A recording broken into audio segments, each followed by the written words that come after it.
What's up, military millionaires? I'm your host, David Pere, here with the ever beautiful Alex Felice and my friend Tommy. And we're going to be talking today about legal structures and corporate structures and all kinds of fun goodies.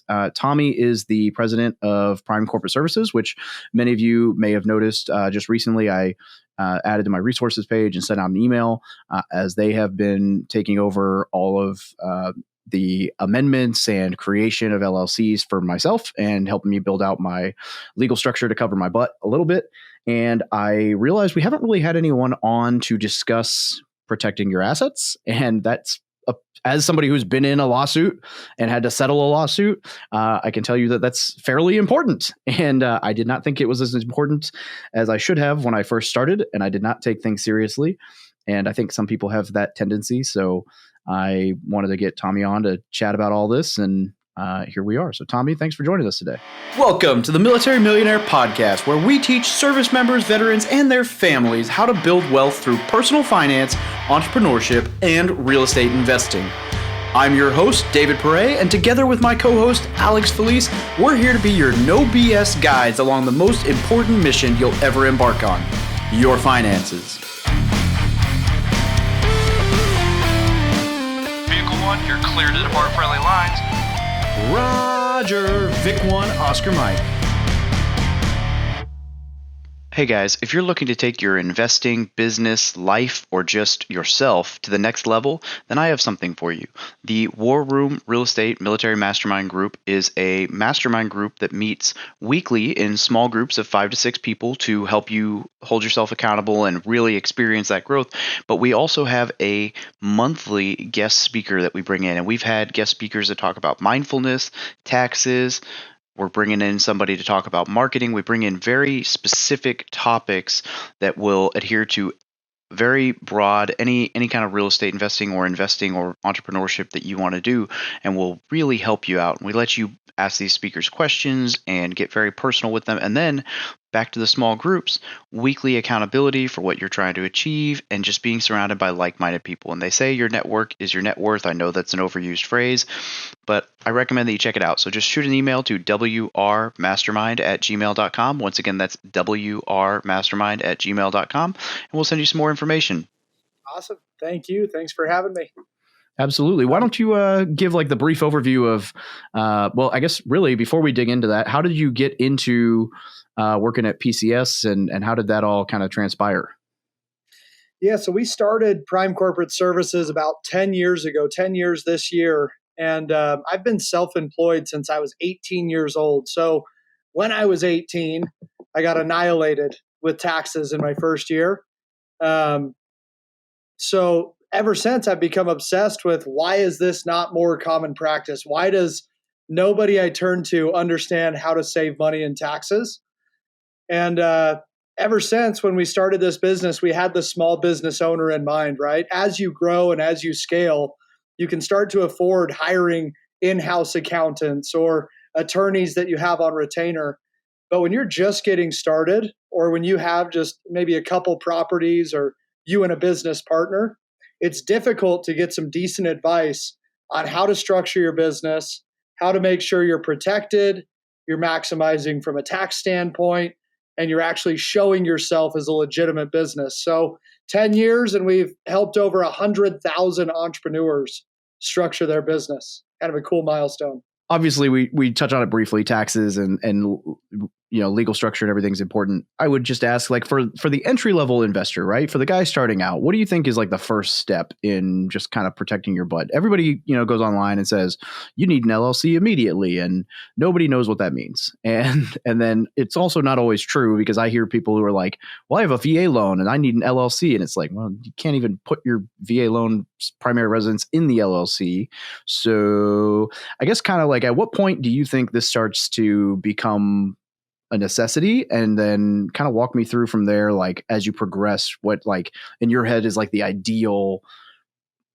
There's no way to really ask that, because there's not like an ideal situation. It's different for everybody, but For sure. I think it's one that we get asked all the time, obviously, is, when should I structure my business? Should I wait until I get my first deal? Should I wait until I'm making money? And the hard thing is you ask 100 different people, you're probably going to get 100 different variations of that answer. So I'm going to preface this answer by saying that I've got a biased opinion, right? I will say that I do think everyone in the US should have a side hustle, should have a side business, or be self-employed to some extent. And the reason I say that is there's over 70,000 pages of a tax code. And a lot of that tax code is made up for individuals that are self-employed. So all the IRS is looking for is that you are showing the intent to treat and operate this as a business. So if you spend money on education, training, masterminds, I truly feel it's beneficial to have an LLC, legitimize your business, give yourself some protection, and make sure you're maximizing on those deductions. So if I'm we focus mostly on real estate.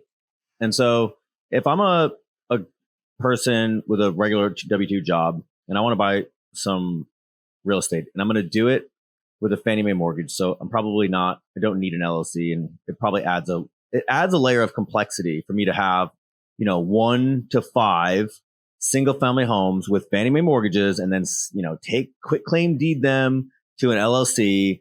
Let's talk about that. I know it's a specific scenario, but does that really add me any liability protection? Also, let's consider that I'm probably going to have low equity in these properties and mostly debt. So if I'm a new investor, this is the majority of my assets. The majority of my assets is basically a mortgage. Let's say that, right? So at that point, you're adding a significant layer of complexity, maybe even risk for what I consider to be a low. Now, I know this is specific, but to that style of investor, is there really, I think I'm asking the same question as David. When does it become okay, now you do have some liability? I mean, it depends on how you got there, right? I mean, at the end of the day, if you own a house, in most states, if you search right now, how do I avoid probate in the state that I'm located, or how do I avoid probate in the state that I own real estate? Having a trust is going to be most of those. Most states, it's going to say a living will.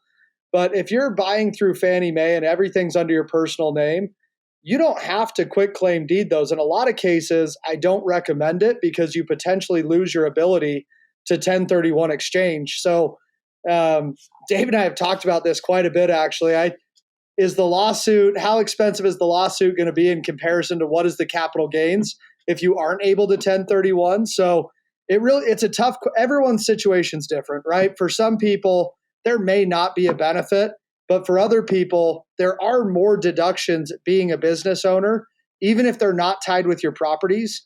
Take the startup expenses, take the organizational expenses, show the loss for the marketing or for whatever you had to do, and show that as a business. I think tax-wise is where it makes more sense than the liability protection in those situations. Okay, I love this. I do like that advice. Everybody listen to this podcast is doing some, let's say, at least self-investing, right? Even if they haven't bought a house yet, or they really haven't had some business income. I mean, even my camera, I don't know if you don't know this, but I'm a camera guy. And so it's it comes with considerable expenses and pretty insignificant income, but it's enough that it's generated. It's now I write off all my camera stuff because I have a camera company. And so even though I don't show a big income, it's everything that I do now goes, we write it all off.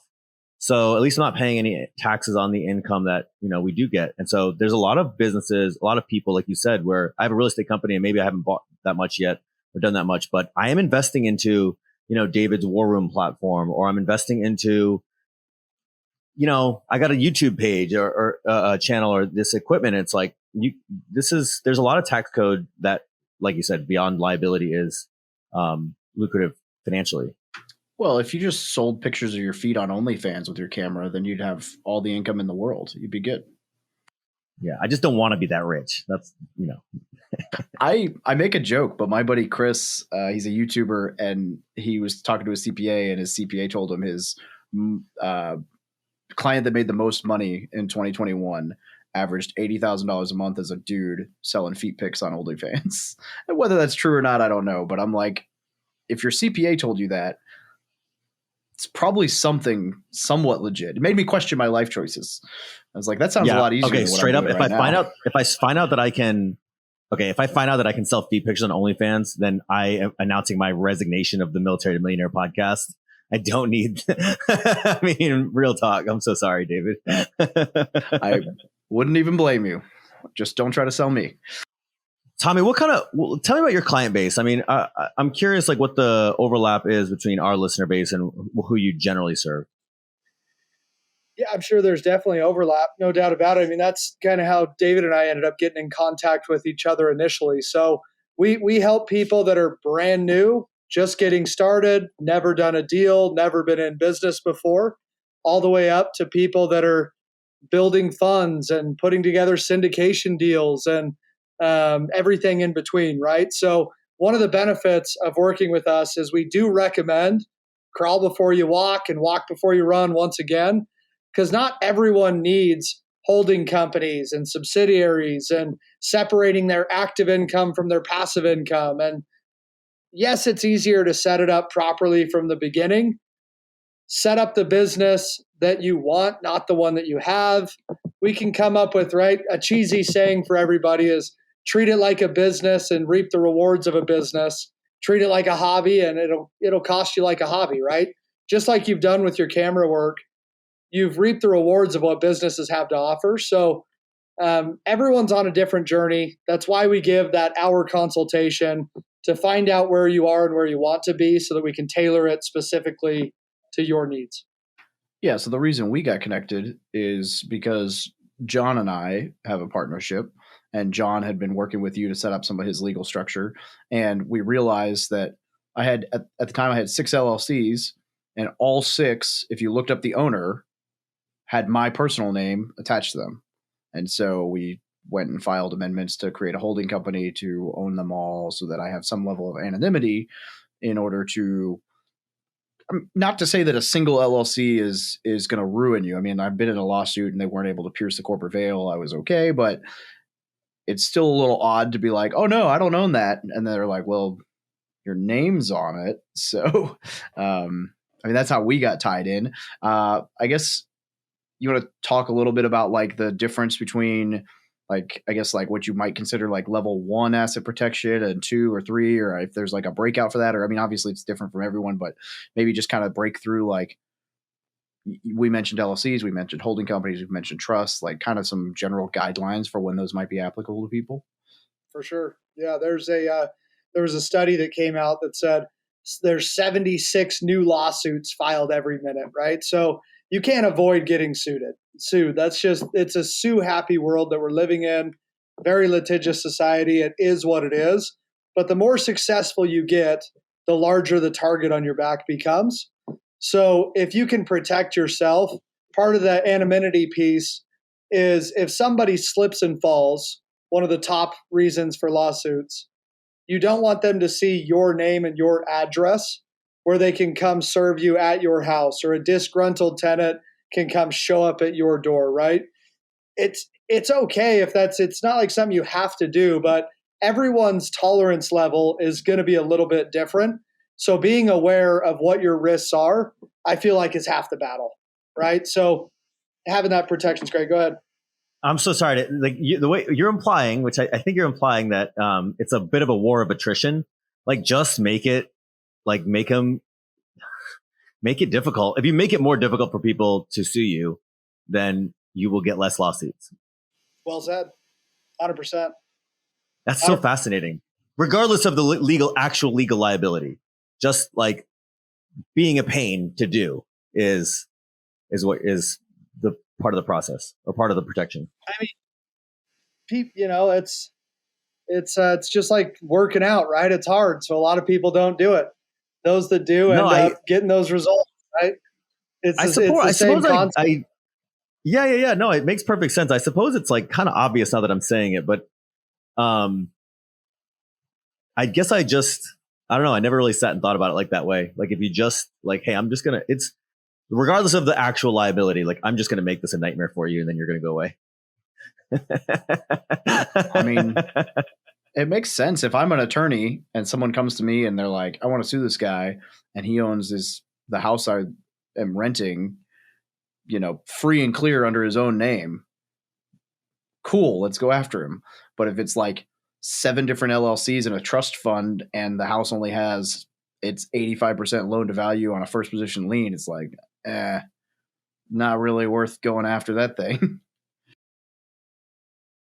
The goal is to build wealth, but to look as broke as possible on paper. And there's a fine line between now I'm just overcomplicating this and this is ridiculous and it's costing me more money to file my taxes because I have things that I don't need. We don't want to do that either. We want to keep it simple and keep it easy. But a lot of times just giving yourself one extra layer of protection is enough to make sure you're protected and not show where you live. Yeah, I am rethinking my strategy now because I've been fairly cavalier. And to be fair, when I started, right, to your earlier point, I was like, look, I'm just some broke dude who bought one house. That was a foreclosure that we spent like 50 grand, right? Like there's nothing, sue me. Like I have nothing still.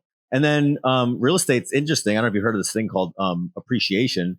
And so all these cheap houses that I bought are now worth something. And now I got a bunch of them in low equity and low debt. And I'm like, oh, my name's on all this stuff. And it didn't matter before. Now I'm like having this conversation with you. I'm like, oh, you know what? This might matter now.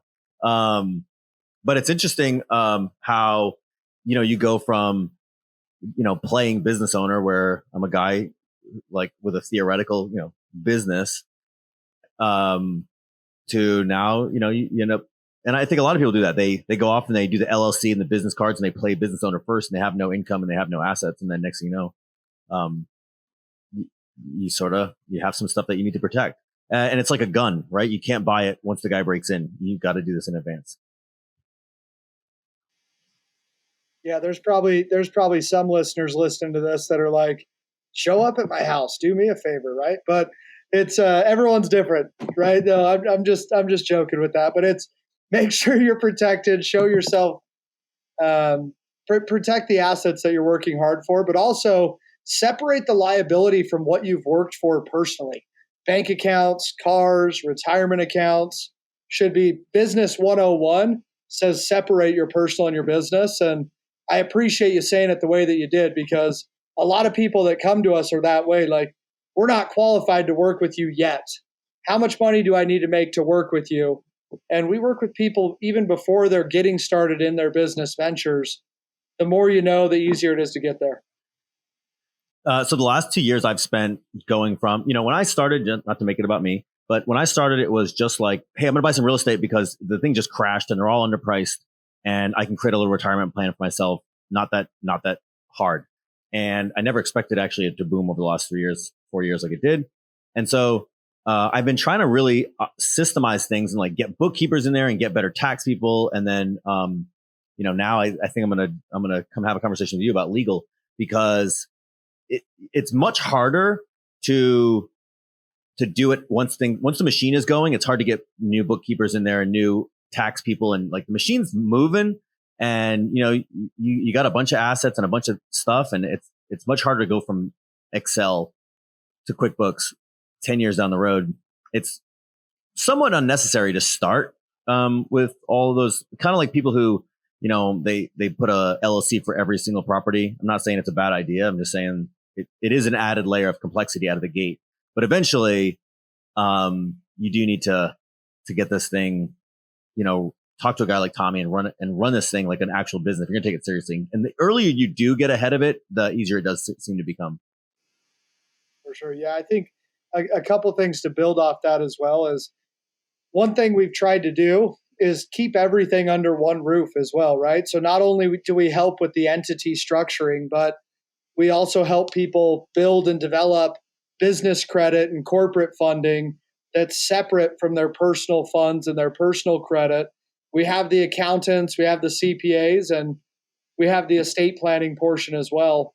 And one of the things that I think the reason that this conversation's as far along as it is, David was like, oh, I need a trust. And I'm like, dude, you're a vet. Go do it. There's ways that you can get it done for free.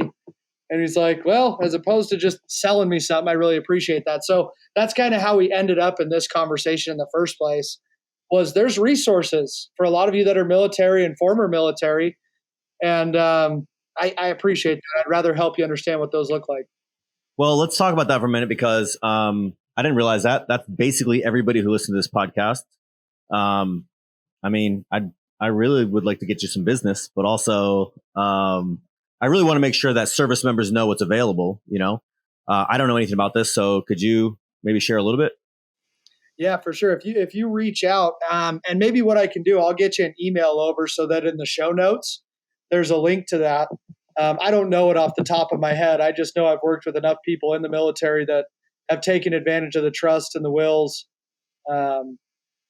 through their benefits. So there are a lot of areas, to your point earlier as well, where a lot of people will set up different entities for every property. In most cases, that really is such overkill, but it also depends on the state that you're in.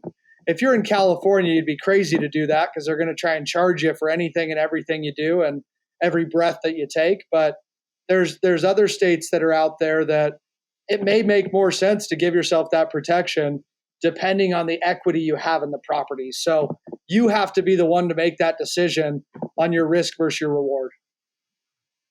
Yeah, that's a good point. It's like $200 a year for an LLC here in North Carolina.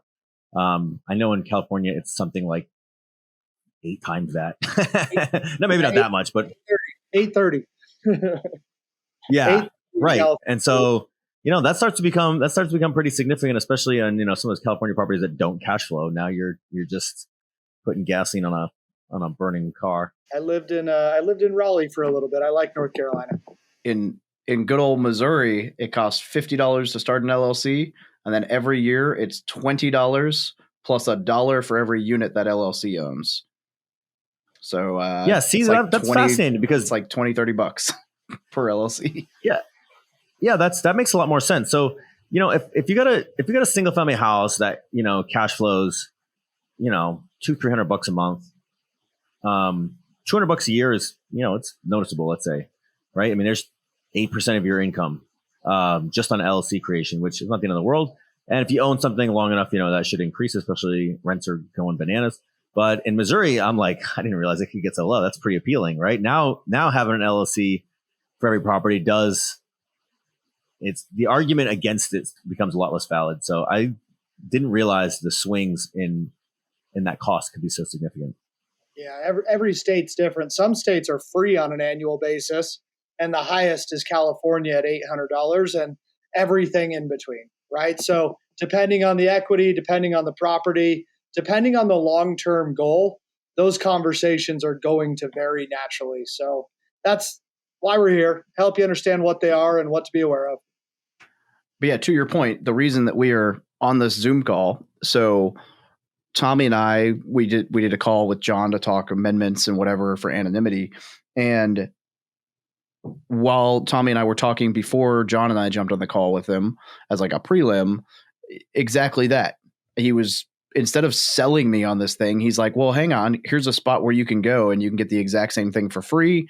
Here's the pros and cons, right? The con is you're working with the VA or the government. And so it'll take God knows how long to get it done. The pro is, it's free. Whereas, so I just really appreciated the fact that he had me in a spot where he could have very easily been like, here's how much this is going to cost you. We're the best. You got to go with us. Sell. And instead he was like, well, here's this awesome option that's free if you want to wait. I was like, well, I don't want to wait. So, and they created an LLC. I can't advertise that they can do this, but I'm going to at least showcase where I was like hooked. I have screenshots. I made a YouTube video and I'm going to add these screenshots into it of I received the signature document at whatever time and paid the receipt for creating this LLC. And an hour and 4 minutes later, I had all of my documents back from the company, from the state. And I was like, there's no way. I'm like, let me go through them all. Like, holy crap. They got the entire LLC set up, done, structured, and emailed to me from the state, Secretary of State website in an hour and 4 minutes. And I was like, that's definitely better than waiting 4 months because it was free. So yeah, cheap is almost always the most expensive way to go. And anybody who's, you don't have to be in this business long to realize that, the cheapest contractor is the most expensive. And it's the same. It's similar with bookkeepers and CPAs, and I imagine lawyers. I've had my share of lawyers in my day. I like to pay up because I like to stay out of jail.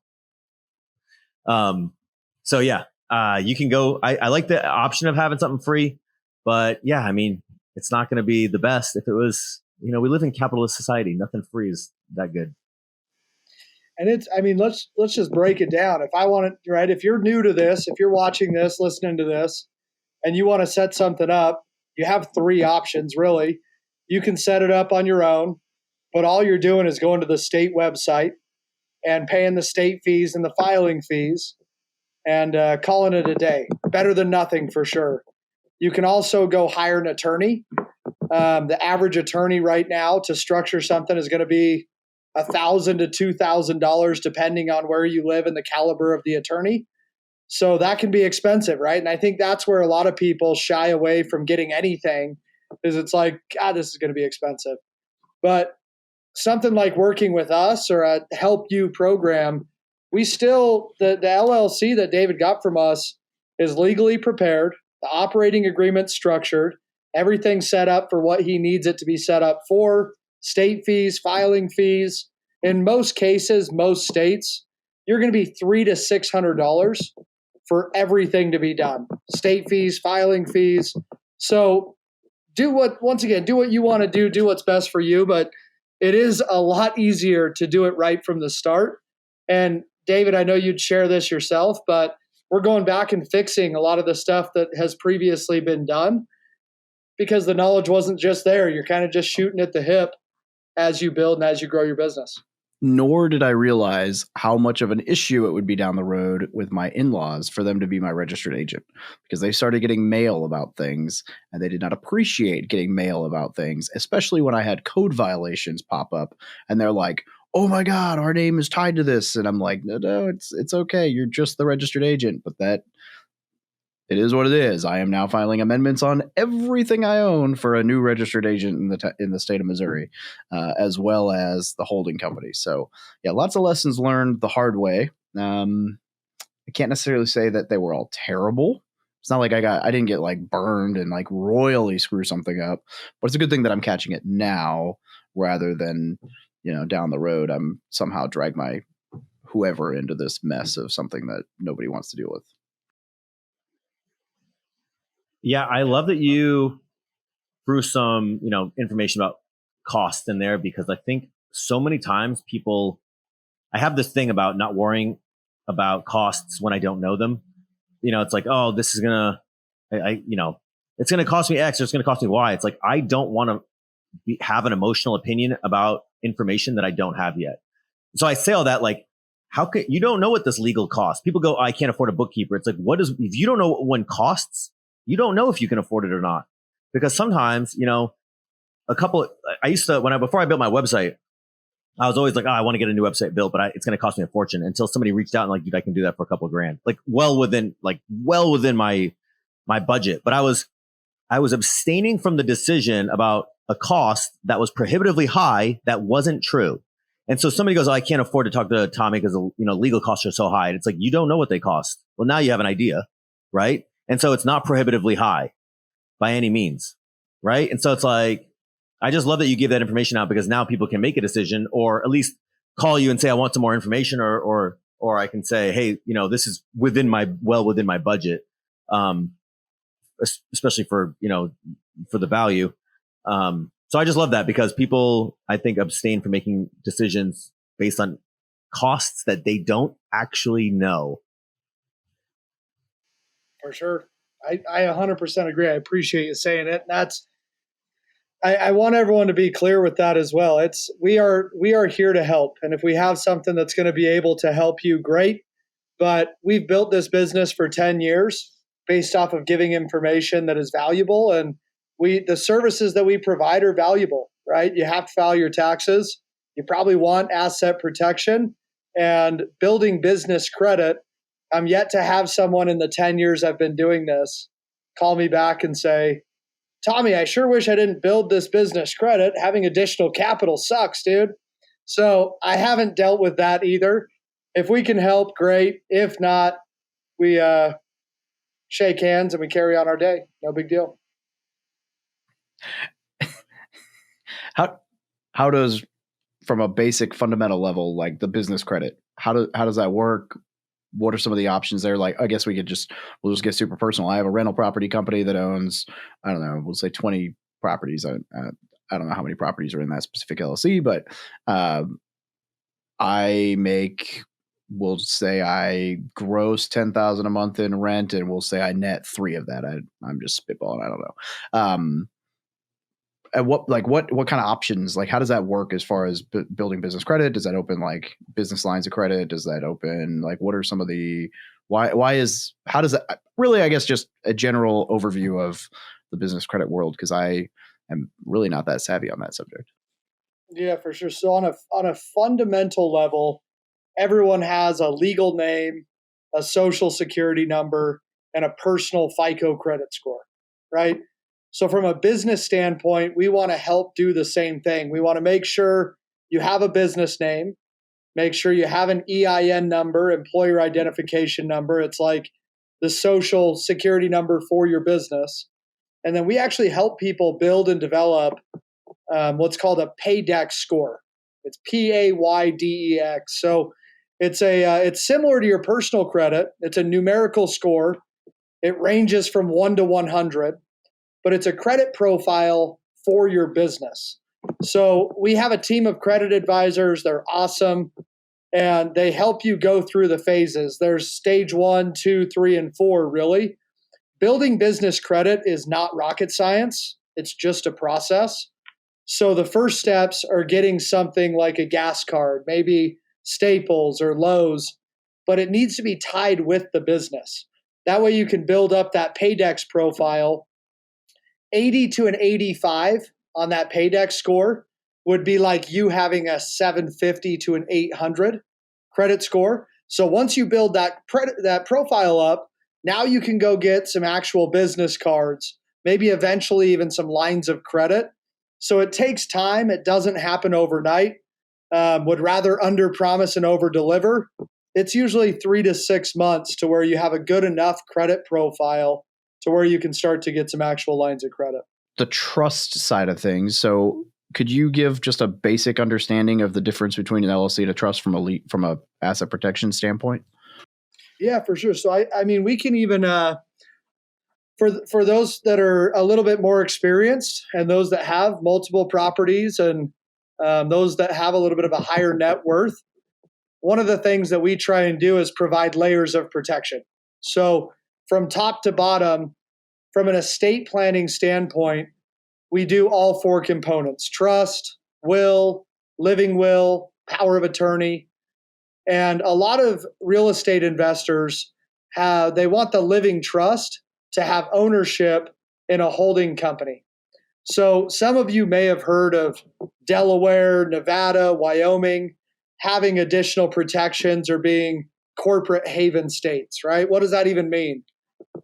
The main benefit of a Delaware, a Nevada, and a Wyoming is there's additional privacy and protection laws to protect your privacy. The anonymity piece comes from those states. So a lot of times we lean towards Wyoming just because it saves you a little bit of money up front and on an annual basis. But then from there, a lot of people will use that holding company to own the subsidiary LLCs, right? A lot of real estate investors that I work with, I'll tell them to separate their active and their passive income. If you're fix and flipping, if you're wholesaling, those should be separate from your long-term buy and holds for a couple reasons. One, the liability is separate. Two, the tax rates are different. Active income, ordinary income, if you're fix and flipping or wholesaling, is 0 to 37% right now based off of your income level, where your passive investments is 0 to 20% based off the income level. So if you can take more deductions on the active income, taxes are a game, right? And tax code changes are meant to impact behavior.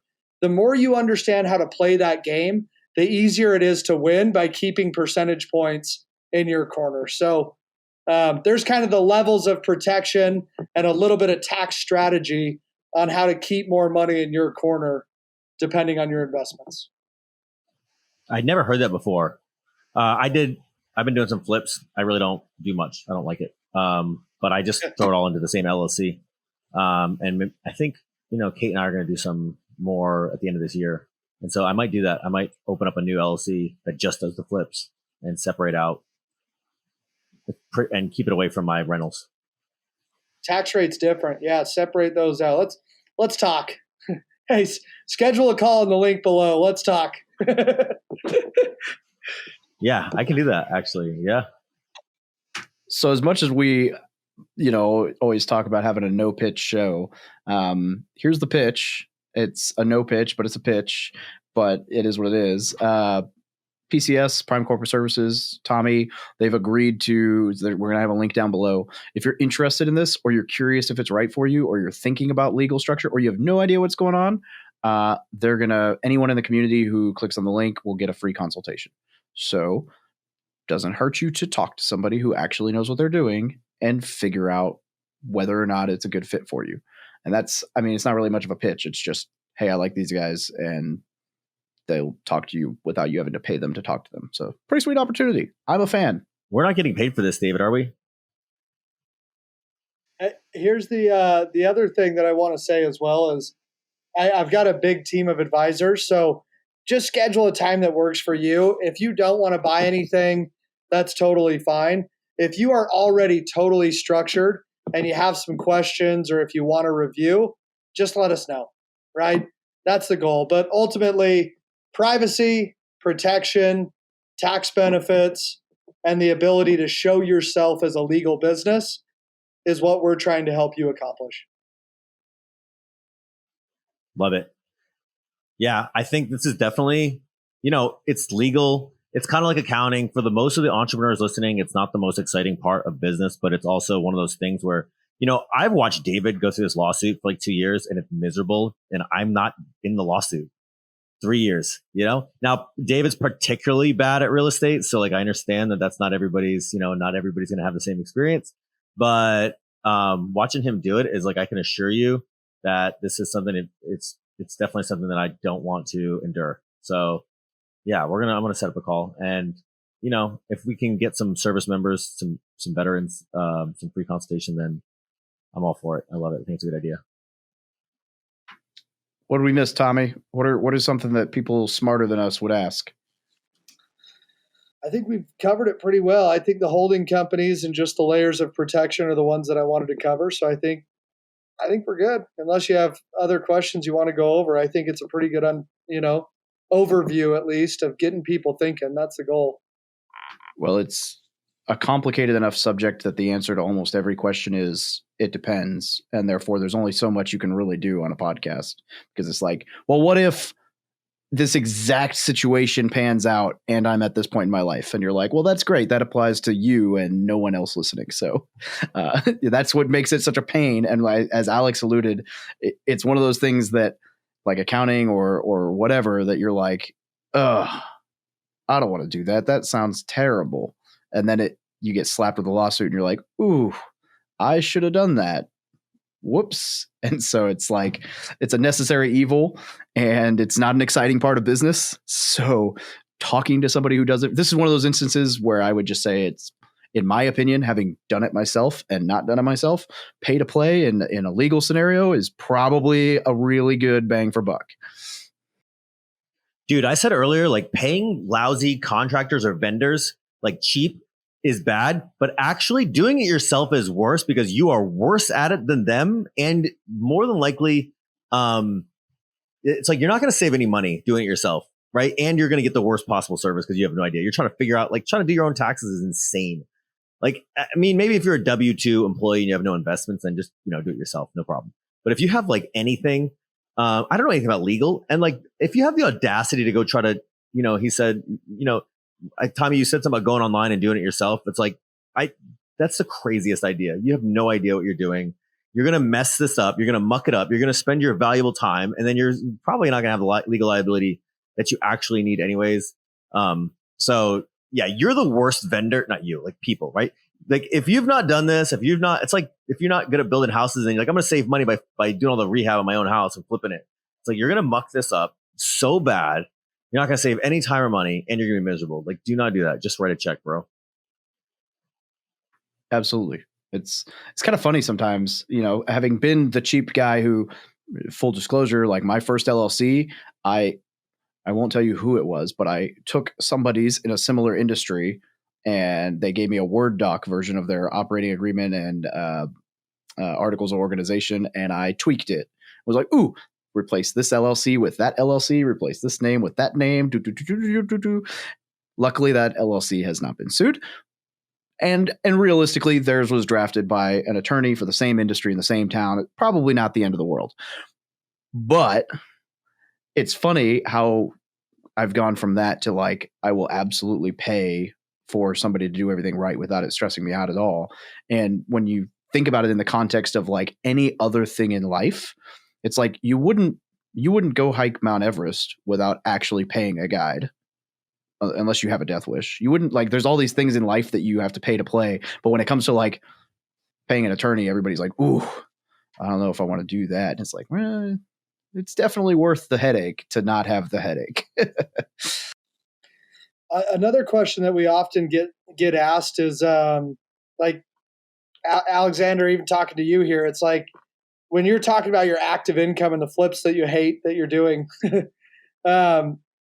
those should probably be taxed as an S corp, or they should be an S corp, and they should be separated, because when you have that S corp election, then you're able to pay yourself a salary or a distribution, but it's active income, so you're able to avoid half your self-employment tax, Medicare, Social Security, and it saves you 7 to 8% of that overall income. So little things, little tweaks, that those points add up. Every dollar counts when we're talking tax. I love that example because I didn't do that because I kind of just, like I said, I never really took it super seriously like I should have. It wasn't a permanent staple in my life. But that's a really good point, because if you say that one little thing and then somebody goes off and they set up their S corp and they do it and then they save 7 or 8%, it's like, dude, that's more than any lawyer was going to cost you. I mean, unless you flip houses like David and lose money, then it's all sunk. But no, but those kind of things, that kind of advice, if you can save 7-8% by the year, like that's whatever the legal cost, more than legal cost is going to be. So it really starts to add up fast, and that's just one little thing. David, your retort was muted, and it probably wasn't that good, anyways. Yeah, I just said at least I got to write it off. Yeah. My $30,000 loss really went a long way against the rest of my income. It's like people who donate to charity solely for the write-off. It's like, or buy a truck solely for the write-off. It's like, well, you saved 20% of the money you just spent. Good for you. I knew a woman who, she kept telling me, she's like, I'm going to buy an Escalade, but my company's going to pay for it. My company's going to pay for it. My company's going to pay for it. I'm like, you're the only employee of your company. I don't understand if you understand. I don't think you understand how this works. You don't have to do that. Yeah, it's like buying a work truck for whatever. Yeah.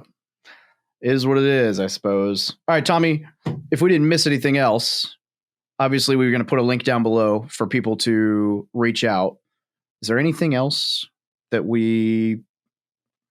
I think that's it. I mean, there are ways to write off those vehicles, but you got to make sure to justify it, and you got to make sure to track it. And a lot of this stuff isn't the most exciting thing in the world. I'm fully aware, I promise, but it's let's make complicated things simple. And if we can save you a couple bucks in taxes and make sure you're protected, then that's a win.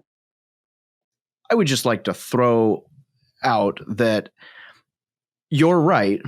Legal protection and asset protection and corporate structures is not the most exciting thing in the world. The converse of that is that being sued or suing somebody and being in a 3-year multi, at least one comma, whatever. I mean, we're $185,000 into this thing, into this deal. 35 of that is legal fees, and we haven't gone to court yet, May 2nd. So we're probably looking at $40,000, maybe $45,000 in legal fees that we might get back if we win the lawsuit, right? That's very exciting. I'll take boring legal structure. Thank you.